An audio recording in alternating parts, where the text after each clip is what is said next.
Hello and welcome. You're watching My 11th Circle presents Cricbuzz Live. I'm Gaurav Kapur. With me, Michael Vaughan and Simon Doull. We promised you it was going to be a cracker game. It was going to be a humdinger.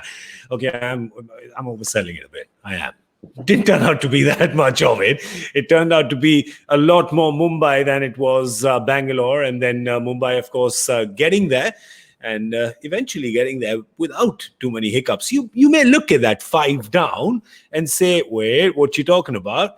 But at 5 down, you still had Suryakumar Yadav and Kieron Pollard at the crease. And Surya, really the star of today, 79 not out of 43.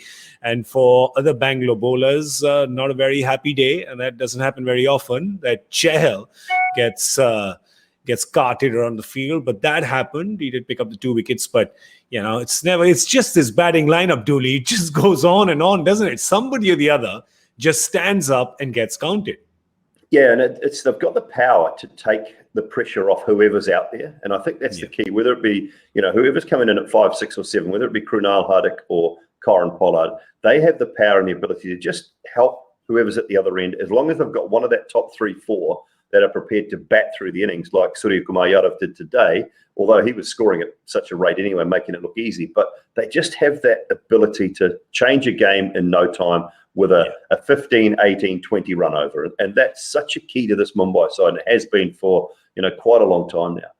Yeah, Vonnie, they've sort of just figured out how to, how it's a micro event, right? Every ball is an event and every over is a macro event. They've just figured out how to sort of just yank it back, right? Just when you feel it's on the cusp of going out of control, they yank it back. Yeah, it's a great skill to have, the know-how how to win. Yeah. If you could box that up and put it into some kind of tonic, it'd be worth a fortune. But Mumbai know how to win. That chase and that particular innings by Suryakumar Yadav was as good as it gets. I've seen many chases where a batsman just makes it look so easy, but he had the cigar on the go and the nice whiskey to match. He just made it look like a little stroll in the park. The cigars was going. He was having a little bit of the scotch, and he hit a boundary whenever he wished. He played cricket shots. There was not a huge amount of funk. It was just real high class cricket strokes. Of all the players in the IPL this year, I don't think I see a player play spin with so much ease. Yeah. The way that he can play spin, he also has the game against the quicks, but the way that he can control the spin, it doesn't matter what spinner it is, whether it's a leg spinner, an off spinner, or a left arm spinner. He's just got the game and the calmness and all the shots to just, at any time you feel they can hit the boundary. That was a special innings. There's a lot of faith that is put in Surya, Dooley, and we know this. We've discussed this before, and it's no secret that the captain, Rohit Sharma, has a lot of faith in Surya. Surya was opening, got the most number of runs one season. He's got him at 3. There was a little birthday video doing the rounds just before the season began, right, where he said, Surya, your India cap is not very far. And that was basically what, sort of what the weather was, right? You thought he was going to get his India cap. I think today was also a bit I think that little celebration in the end when he got this done, the team being announced yesterday. I don't know who he signaled to, but it reminded you of something, didn't it? Yeah, it reminded me of the Shah Rukh Khan movie, wasn't it? It was a bit of a mehuna. Nicely done. I've got this. I'm here. High five. High five. High five, Dooley. High five. Well done. Yes. He did a little mehuna there at the end. But point to prove, I think it just sort of can really kind of motivate, where he feels like it really should have got that call up and did. Well, it's almost like, what more do I have to do? And all you can do is continually put your name in the selectors' minds. Now, there might be some on the bus, on the plane ahead of you, but if you continually bang that door, at some stage they kind of have to open it up. They have to let you in. And I mean, he's doing it in the Saeed Mushtaq Ali. He's done it in the IPL the last 3 years. He just continues to impress, and Vaughan's totally right. And I mean, he's far more qualified to talk about batting than myself. But I mean, the way he plays spin, the way he takes the quicks on, whether it's a short ball, whether it's full, and just I liked Michael's point, just around his composure at the crease. In some of these chases, when he scores big, he just wants to get the job done, and that's all you can ever ask from any batsman. He can't be far away. He cannot be far away from pulling that cap on. I always say to any player that's not been picked, your job is to embarrass the selectors. Yeah. Simple. And the only way you can embarrass the selectors is by doing exactly what he's done this evening. If he gets 20s and 30s, the selectors can sit at home and go, well, you're not picked because, look, you're just getting 20s and 30s. But when you're winning the game for your team and playing innings like that, he does that again in the next game and gets them to the final. He's going to embarrass the selectors. So that's exactly what he's got. The message to him is embarrass the selectors over the course of the next 2 weeks. Make sure they're sat at home. They might be having a cigar and a whiskey, by the way, sat on the nice just embarrass them. That's the only way you can do it. Yeah, and that's a great point about Surya, is that he just plays proper batting shots, classical batting shots. But when he needs to, he'll play the cute ramp and he'll go over the wicketkeeper's head. He can just do that again. Mumbai's formula of just pulling things back. So he really is a player who's giving you so many dimensions, and is a player who's hungry to get that little asterisk next to his score and take the team to the win. Make sure he is there and make sure he does the little mehuna move in the end. He's also he's brilliant in the field, and like, he's not a big guy, but he's very strong, isn't he? You see him, he's obviously, he's a strong player.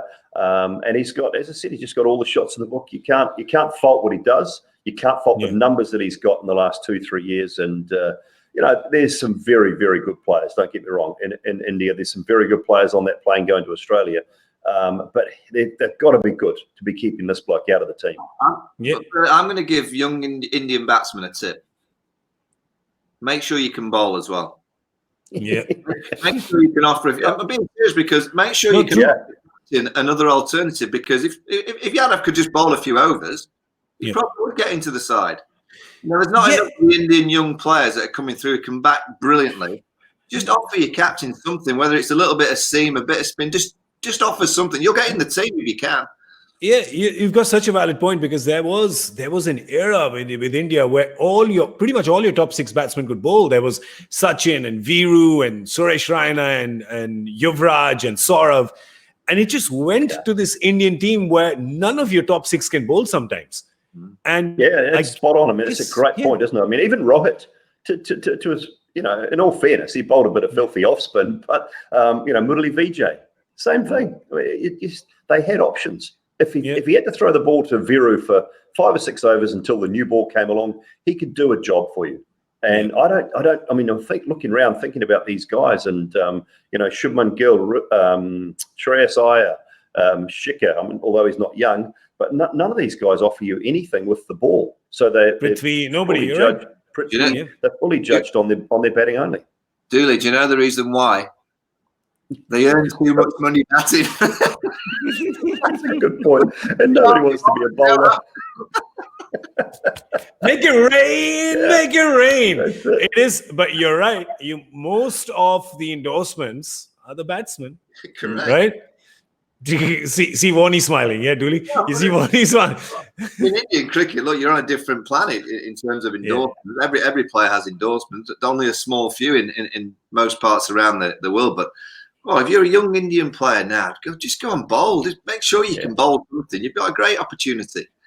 Yeah, and we had Hardik Pandya who could do both, and suddenly we haven't seen Hardik bowl at all in this IPL. So in the Test squad now, is he in the Test squad as just a specialist batsman? He's not in the Test squad. No, he's in the white ball squad. As a pure batsman. But that's the problem India have got at the moment with that white ball squad. Does Hardik play? I mean, if he bats at 6, they've got no bowlers in their top 6. If he can't bowl. And then so you're only going into a one-day game with 5 bowlers only. You don't have another option. So, boys, you've got to do your job. Now, sometimes that works, and that can be okay. But if you've got a guy who's going around the park, all of a sudden he's bowled 5 overs for 43, 44, 45, and he's still got to come back and bowl another 5. That's such a tough ask if you don't have one person to just offer you a few overs. And so if Hardik does make that side and bat at 6, then and not bowling, that makes it really tough. Your 5 bowling options have got to be of the highest standard. You've pretty much got to guarantee that your 5 bowlers used are going to be bowling their quota of overs, because you haven't got a 5th, you haven't got a 6th option. No. Most teams, most captains would want at least a spare option, if not 2. The thing is that even in this edition of the tournament, you have Mumbai, who always has a 6th. You have KOLKATA, who always has a 6th, sometimes a 7th option. Bangalore has a 6th option, 7th option sometimes. The only team that goes only with 5 options is actually Delhi. right? Delhi goes in only with 5 options because none of their top 6 bowl. One's a wicket keeper. Stoinis sometimes gives you some Stoinis. Oh, yeah. So I just completely take that back. Yeah, that's right. Well, just if we rewind, just delete that. We'll cut that. Just completely delete that. I thought in my head I had a fantastic point till I started counting them and I said, "Oh, we got Stoinis at 6." But you know what? Stop now, mate. Stop now. Let the person who has not made a mistake on life cast the first stone. Well, the Bangalore bowlers today, they'd look back in this and say, well, I think we made a few mistakes, so we could have been better because they had them. You'd say that at the halfway mark, Bangalore would have been kind of happy with what they had. They were okay with, the power play, but it just went away. Surya was just too good. It just went away from them. Yeah, well, Vaughnie and I talked about it at the halfway stage, and what did they need to do? Who did they need to save for the Pollard-Pandya combination? What did they need to look at? And we talked about short pitch bowling, maybe going hard at them with the short pitch bowling, and it just didn't happen. They didn't resort to it. I didn't see a bouncer, a good quick bouncer to Hardik. Pollard should have had one right in the snot box first ball, and he got a leg side half volley that he put away. So, the things that we talked about that we as observers and lovers of the game wanted to see, they just weren't executed. And I don't think the bowling at the back end was great, Michael. This is deja vu. This is deja vu. Michael, do you remember this exact same bouncer conversation yesterday? You had this complaint yesterday.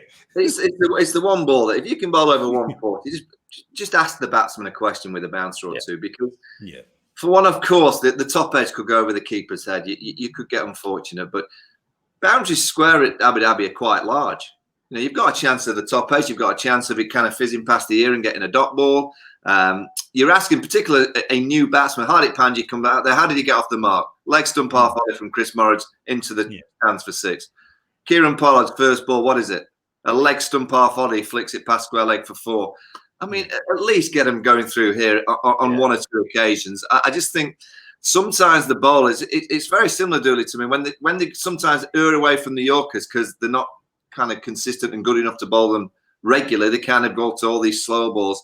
And I think the same thing is with the bouncer. They're almost scared to bowl it in case they get pulled or they get the top edge over the keeper. The bouncer bowled well is still a difficult ball to hit, and you've got a chance of getting the wicket. And if you think about the chase and the way that the kind of chase was being played so easily, they needed wickets. They needed to try and get those 2 or 3 wickets quickly to put them on the back foot. And the bouncer is a wicket-taking option. So, surprised that they didn't bowl a few. Let's have a look at the bowling analysis just one time and see. Usually it is Yuzvendra Chahal who is, getting them the wickets. He still got them the wickets. I mean, he still got the 2 wickets today, but was expensive. They got the measure of him. Mohammad Siraj, there was that 1 over who just kept going for boundaries. Dale Steyn, I don't think he knew where the off stump is, right? He thought it was about 6 stumps left of where it was. Chris Morris for 36. Besides Washington Sundar, who is still giving less than a run a ball, which is just absolutely bizarre that he does that again and again and again. Look, he's a quality performer. Vaughnie's right there. They needed wickets, and how were they supposed to get those wickets? And you got your 2 international bowlers up top, Steyn and Morris, and it didn't work out for them tonight. Now I know they looked at the option of Steyn and they swapped him over with Moeen Ali because they didn't think spin would work. Well, you pick your best bowlers. You just pick your best bowlers. Now, if 3 of those best bowlers happen to be spinners, Shivam Dubey has to bowl a couple of overs of seam. So be it. It's not the end of the world. Pick your best bowlers. Don't just pick a guy for the sake of it. And that's I don't understand the selection sometimes around some of those options. And I've said it before on here, don't pick your most expensive 11, pick your best 11. Such a good point. Today for Bangalore, of course, it's trouble. We'll look at the points table now. Mumbai, of course, tearing ahead. There was a little log jam that you had with Delhi, Mumbai and Bangalore at 14, but Mumbai's managed to pull away now. They're at 16 points. Obviously, their net run rate is very healthy, and they're pretty much almost through. Now, if they lost their next 2 games by an aggregate of 200 runs and Kolkata win by an aggregate of 180 runs, only then can Kolkata pass Mumbai's net run rate. There you go. Possible? Yeah. And is that if Stoinis is the 6th bowler or not? ACB is the 6. I have a feeling that it's going to be a long time before I can live that one down. That's as confusing as all of that. Look, their net run rate is so superior. If Basically, basically, it's 100 points. It's 100 runs every game, right? Yeah. So they've got to lose by 100. They've got to win by. But listen, it can happen. It happened yesterday. Mumbai's through. They're through. Mumbai's through, of course. They're in the top three. Listen, you're going for the low-hanging fruit. Your low-hanging fruit. To say Mumbai's through now is an easy call. Is Mumbai through 1 and 2? Yes. Yes. Yeah. Done. That's it. That's business. I don't think they'll win it without Rohit. I mean, he's there. He's there. But if you notice how I've said that, that's my cop out, because if they win it, he's there, and I'll just say, well, he's there.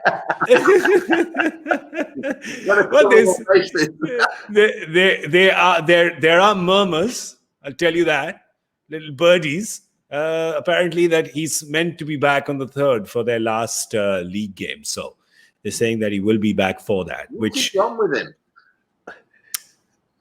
So if he's back on the 3rd. Why is he not on the big bird to Australia? Correct. Maybe he's taking digging over there. Go and find out if you can get. Are you allowed to jump bubbles to go and have a look at the Mumbai bubble to see what's in? No, mate. If I my bubble, I'm done. I can't. That's it. I've got to go home. And that too on a boat. Won't even give him a plane. It's just. Yeah. There you go, Mr. Doull. That's it. Nice ore. And there he goes 6 months later. Well, okay, so you've seen the remaining games that we have now. They take a lot of significance, a lot of importance. There's Chennai and KOLKATA tomorrow. Here's the game that I'm looking at now, which is on the 2nd. It's Delhi and Bangalore. Bangalore have a Hyderabad game before that. Now, let's just say, right? Because I like making things interesting and spicy. Let's just say Hyderabad has got this form from yesterday after scoring 2,000 runs, and they managed to beat Bangalore. That means Bangalore are on 3 losses playing against Delhi. Delhi, if they win against Mumbai, that's a big vitamin shot to their self-confidence. Then you're favoring Delhi going against Bangalore. But if Delhi lose their game, Bangalore lose their game. Look at these two guys playing each other on the back of 4 and 3 losses. Guys who were at the top of the table 2 weeks ago are suddenly playing a game at the end of the tournament pretty much for survival, from what scenarios.com tells me. I still go with my earlier theory, right? So Mumbai win tonight. Yeah. Delhi beat Mumbai on the 31st. And RCB, Bangalore beat Delhi on the 2nd. Great. They all win one more. They all end up on 16 points. Okay, they all end up on 16. So Bangalore, then you say Bangalore loses to Hyderabad, which makes it very interesting for Punjab then, doesn't it? Where does Hyderabad get? Hyderabad would then... Oh, Hyderabad can only get to 14. You guys, can I say you've lost me completely? This is... Wani, is this tougher than the joy factor question? Oh, I need my Chinese to arrive soon. Okay, we'll make it easy for you. We'll just write it down. Can we just have that? Can we just put that up? He's good with a written word. The Queen's English. There it is in the Queen's English, loud and clear. 5 teams can finish. That's got to say maximum, shouldn't it? It's just minimum. 5 teams can finish with 16, right? Delhi and Bangalore both can reach 16 or 18. Mm-hmm. Yes. Kolkata and Punjab, qualification is in their own hands. Ooh. Hyderabad and Rajasthan, their qualification is dependent on others losing or winning or some such. How are you feeling now, Wani? Yeah, I still need my Chinese to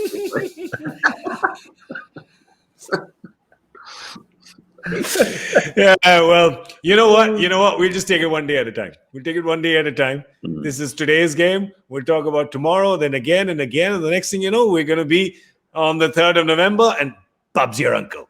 Yeah. Well, let's have a look at the Boost stamina meter. No surprise at all. It's Mr. Goldust, Jasprit Bumrah, who is there. Today, brilliant as per usual, 99 bowling points, 3 for 14. His dot ball percentage is 63%. Average speed of 135. Dooley, all of those you'll take. Every day of the week, and we said it before, he's probably had 2 or 3 bad games, maybe 4, and bad games, you say, in excess of 35. And go back to the start of the tournament when I was talking about the Sharjah games and Dubai and Abu Dhabi, and thinking, okay, look, as a fast bowler, you come to this tournament and you think, I've got 14 games. If I can go for less than 40 in 10 of those 14 games, it's 3 games, 4 games where I'm going to get met. The batsman's going to have his day. I might not be at my best. I'm going to go for more than 40 in 4 games. If I can go for less than that in 10 games and pick up wickets consistently, I'll have done a great job. Now, Bumrah's heading for that and more, and there's a couple of other bowlers in the tournament who are doing the same thing. That's the mark. That's the test. And you can spread it out over 14 games rather than just looking on a game-by-game basis. He went for 45 here or got 2 for 20 there. And I think he's, the back half of the season, he's been brilliant for Mumbai, and he'll continue to be brilliant. 4 bad games means 10 great games, because Bumrah doesn't do good. Bumrah does great. And as a team, you're taking that. You're looking at batsmen, and, the talk is that, if the batsman can win you 3 games perhaps in the season, 4 games in the season. If this guy's turning up, 10 games out of 14 and getting this done for you season after season, well, that's why I call him Mr. Goldust. Who had Goldust with their selections today? Are my 11 Circle Ultimate Team of the day. Let's have a look at the top 11 performers from today's game. Got you the maximum points there. Suryakumar Yadav was your captain. DDP, your vice captain perhaps. And then, of course, you have the usual suspects. You end up having a De Kock there, Bumrah there. New name in terms of Josh Philippe. He was brilliant on the top for Bangalore. Big shoes to fill with Aaron Finch. Did them quite well. Champion of the day, my 11 Circle. Let's see who it is. Go straight into that. Yogesh Singh from Pithoragarh in Uttarakhand. Congratulations to you, Yogesh. Nice sultry look into the camera. 360 plus points for you. Well done. Jeez. I think you burnt my screen, man. Easy, brother. Easy. That was his modelling shoot, wasn't it? I think it really was. Did he have the pouch going there as well? Yeah. Perhaps a little bit of it. Yeah. Just okay. Well, so that's the business with this game. You saw, of course, for Bangalore, they now have 2 losses. They're probably looking at Delhi and saying, oops, the 2 becomes 3 pretty easy. And they are facing the team next that made the 2-3 for Delhi, right? So they're playing the same team that made the 2-3, which is Hyderabad. Delhi went into that game with 2 losses. Hyderabad made it a 3rd. And Delhi will be hoping that Hyderabad does the same favor to them by doing that to Bangalore as well, which really will set up the Delhi-Bangalore game really well. But listen, we don't really... Dooley, here's the thing. How many years? Like a decade, right, of doing this. We don't even need to think or wish for if this could happen, if that would happen. It will just play out in a way that the last 4 games are just going to be super spicy meatballs, right? Yeah, it's madness, isn't it? As I said, earlier, we look at this every year. We look at the tournament about 3/4 of the way through, and we say, "Oh, these guys are running away with it." This is, last week or 10 days ago, it was all Mumbai, Delhi, Bangalore, and who was going to run 4th. Now we just don't know. Yeah, Mumbai look like they're going to be there, but it will come down to this last 4, 5, 6 games, and there'll be a net run rate. There's bound to be a net run rate somewhere, whether you qualify 1 or 2 or 3 or 4, whether you make it 4th or 5th. It just happens. It turns it up every tournament. And the reason that happens is because these teams are that good. And you cannot have an off day. You have one off day, and teams from the bottom of the table will beat teams from the top of the table, as we've seen in the last 7 or 8 days. Yeah. I put a tweet out there last week, and I absolutely meant it. The IPL has, and I don't know how it happens, but it just draws up drama. There's just a script that gets written every year, and it's a great read, because you just know you're going to get dragged all the way through the book, right through to the end. It's the best cricketing spectacle of the year, and that's apart from Test cricket. It's the best apart from when I see a great Test match. Nothing beats Test cricket still for me, but the T20 IPL for the 6 weeks that it takes place, it's a must watch, because you just see so much drama. And as I said, it's the greatest read because you know you're going to get most books. You get halfway and you kind of put it down and you're bored. The IPL, you just know you're going to get drama day after day, week after week. We've got no clue what's going to happen in the next 2 weeks. None of us. We might think we're experts and we might be able to. We've got no idea what's going to go. That's what makes it so great. People would be brave to say who would be 1, 2, 3, 4 right now. If you could really guess that in order and predict that correctly, oh, my hat is doffed to you, ladies and gentlemen. But Michael, have you ever, would you leave a murder mystery halfway? Well, depends what room I was in. Agatha Christie?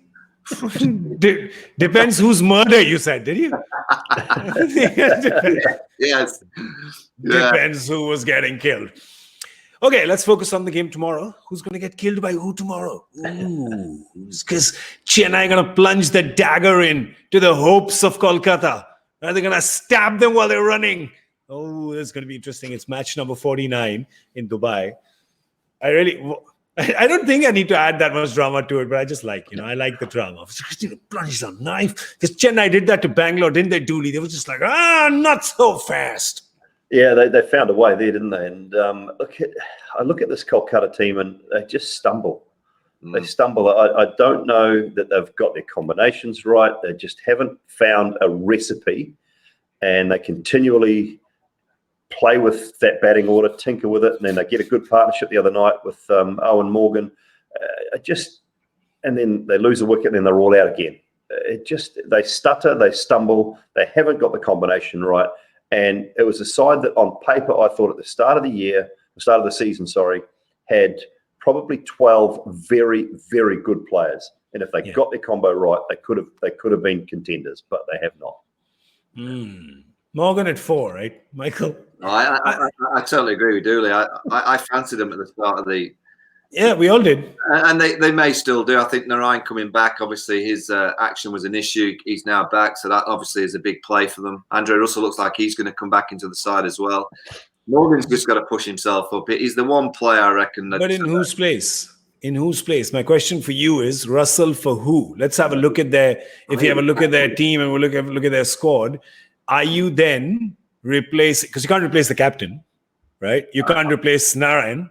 So then that means you're breaking up Loki and Cummins. Well, I think Cummins has to go. I know he's the big earner, but you've got to put that to one side. That's irrelevant. They've got to win this game. Morgan for me is the key with the bat. They've not been consistent enough at the top in the power play. They've got to somehow come out the traps. And Shubman Gill tried in the last game to get a little bit more aggression in that top 6 overs. He's got to do exactly the same tomorrow. But Morgan is the one batter that I still think could play the outstanding innings for this team.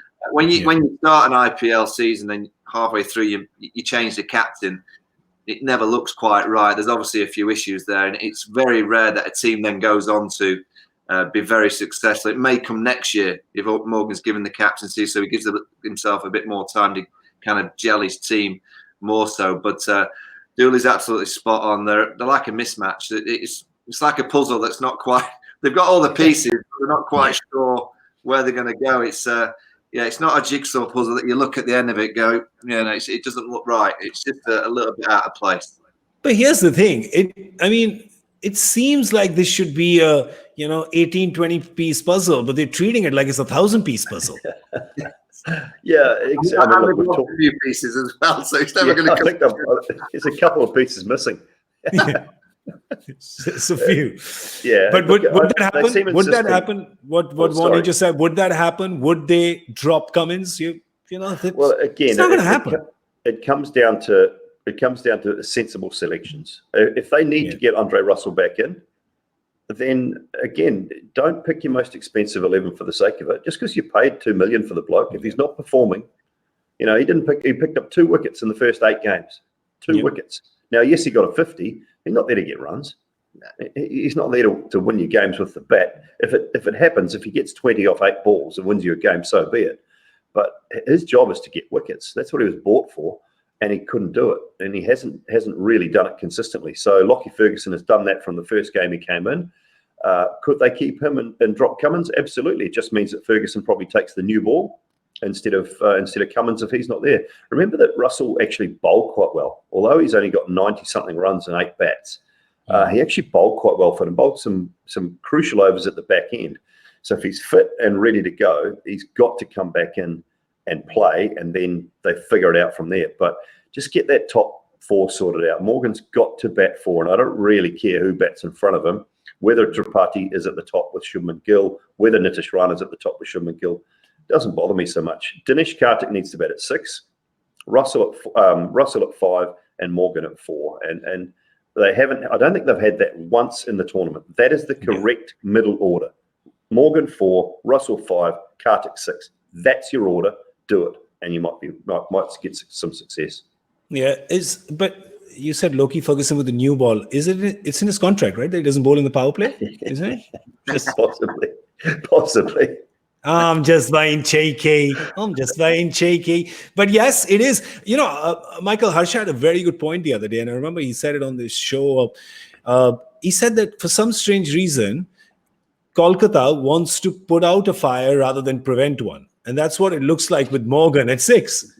He said they're just, they're looking at managing the fire and putting it out rather than just sending him at 4 and preventing it. Yeah, it's very rare that, you can question Owen Morgan's decision-making in white ball cricket. He's over the last 2 or 3 years been the best captain. He's done a remarkable job with England. But, Doull is absolutely right about the batting order. You could almost argue that if they get off to a good start and the no wickets down after 6, Morgan just goes in next. Yeah. As soon as you're out of that part, get Morgan in next. And then Andre Russell comes up from around the 10th to the 12th. Then he comes, and then obviously Dinesh is the finisher. They've just not got the pieces in the right place. But you would have thought with Baz McCullum and Owen Morgan being real good, smart cricket brains. I mean, it wouldn't surprise me if Sunil Narayan goes back to the top of the order tomorrow, just because that's worked in the past. They might go with what's worked with them in the past and get the experience that is the reason why you pay the money for those kind of players. You put them in the places where they're going to have the most effect, and Morgan needs more balls. Simple as that. True, and it is Sunil Narayan's kind of attack for him to open. He liked to open against them. There's nothing expressed there with Chennai. There's no 145 there. Yeah, that's spot on. Though Hazelwood's quick enough to hurry him up if they want to go down that route. And maybe leave Imran Tahir out, but it's Sharjah. Is it Sharjah? Dubai, sorry, it's Dubai. So they may leave Imran Tahir out and bring Hazelwood in. That's the other option. I like what they did last game as far as Jagadish and Gaikwad and Mitch Santner, Sam Curran. We talked about it the other night. When you look through that list of their current team, I mean, outside of maybe MS Dhoni, who we think will be back for one more IPL, Ambati Raidu's still got enough in him. It's really only Imran Tahir in that side who you would think won't be back for the next IPL. And so they've picked a youngish side to maybe looking forward to the next IPL, the next tournament. So I liked what they did on that front. Maybe drop Tahir, bring Hazelwood in, and you've got a good combination for tomorrow night's contest. Yeah, I'm staying here now that if the IPL is in the UAE again next year, which is the whisper that it may, MS Dhoni has to play another year. He cannot finish his IPL career in front of no crowd. Even if he's on a Zimmer frame, he has to play one game the following year. He can't go out with no crowd. If there's one player that deserves a big crowd to say goodbye to, and he's probably the kind of player that'll just disappear and say goodbye without us all knowing, like he did from international. But he did it for his last game. Yeah, he did it for the test. He did it. So what did happen, though, is what people perhaps didn't notice is that the last one-day international that he played in India was against Australia in March of 19, which was in Ranchi. That was the third game. He wore his army fatigue gloves, right? He played that game. He did not play ODI 4 and 5, right? And I remember that time saying, this has to be, people don't know, this is Ranchi. This has to be his last one day in India. And it just turned out to be. So people didn't know that they were clapping for his last sort of exit. They didn't know that in the World Cup, right? So you gotta, Vonnie, I'm with you. You gotta have that in the IPL at least. Even in the tests, he just after the game he said, "Well, that's it, I'm done." That's just not him, though, is it? It's just, you know, he's never ever been a fanfare type of guy. He's just done the job. He's done his job. He's done it amazingly brilliant, and he's never been one to search or make it about himself. It's never been his way. He'll leave the game however he wants to leave the game, and he'll end up, you know, doing his trekking, riding his bike, spending some time, you know, with the army guys, and just being MS Dhoni, the general bloke in public again, won't he? And Julie, can I don't see him ever wanting it. Are you commentating on Chennai's last game in this year's IPL? Yes, I think I will be. Well, on behalf of us at Cricbuzz, can you go in the stands when MS walks off at the end, just in case? Just in case. Goodbye, MS Hannah. I'll be standing up there going, "Oh, yeah, great career, well done." It's going to be amazing because you'll go down in history. There was only one member in the audience. There was one spectator in the stands. It was Simon Doull. Simon Doull gave a 21-gun salute solo to MS Dhoni as he walked. Think about it, Dooley. Think about it. They will probably put up a statue of yours in Ranchi and in Chennai. Yeah, look, it's a tough one. I mean, the thing is, he's still fit enough. We know he's more than fit enough, and he'll work hard enough. Yeah. The ability with the bat is not where it was, and we all understand that. But it's not around his ability with the bat. When it comes to this Chennai side and leading it and leaving Chennai in a great position or a better position, it's all around his leadership and the way he leaves the team. I'm not sure he would want to leave the team as it is this year.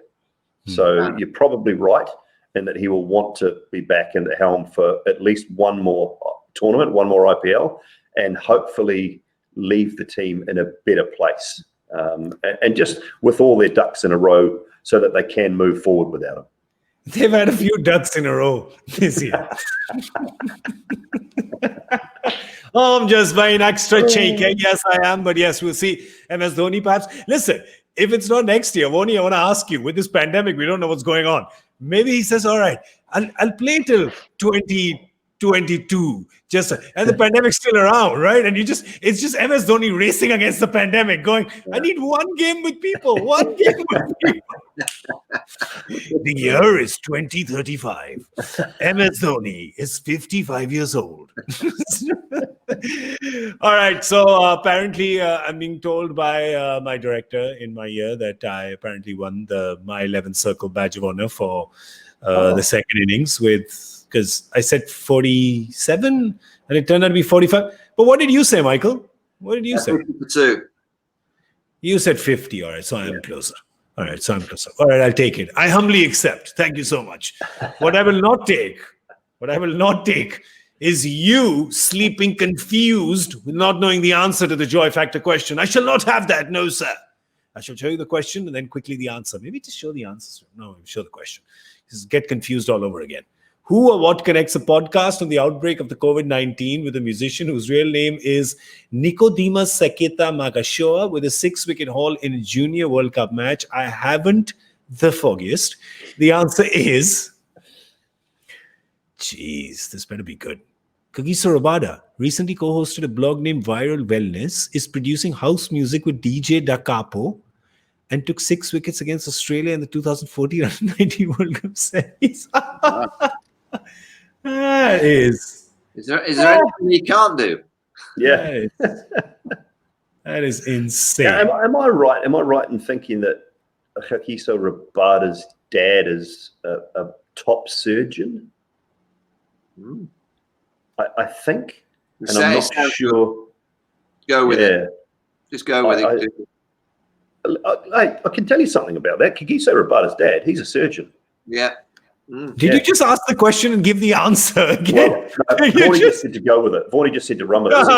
Okay. People believe, if you say it with real gusto, people will believe anything.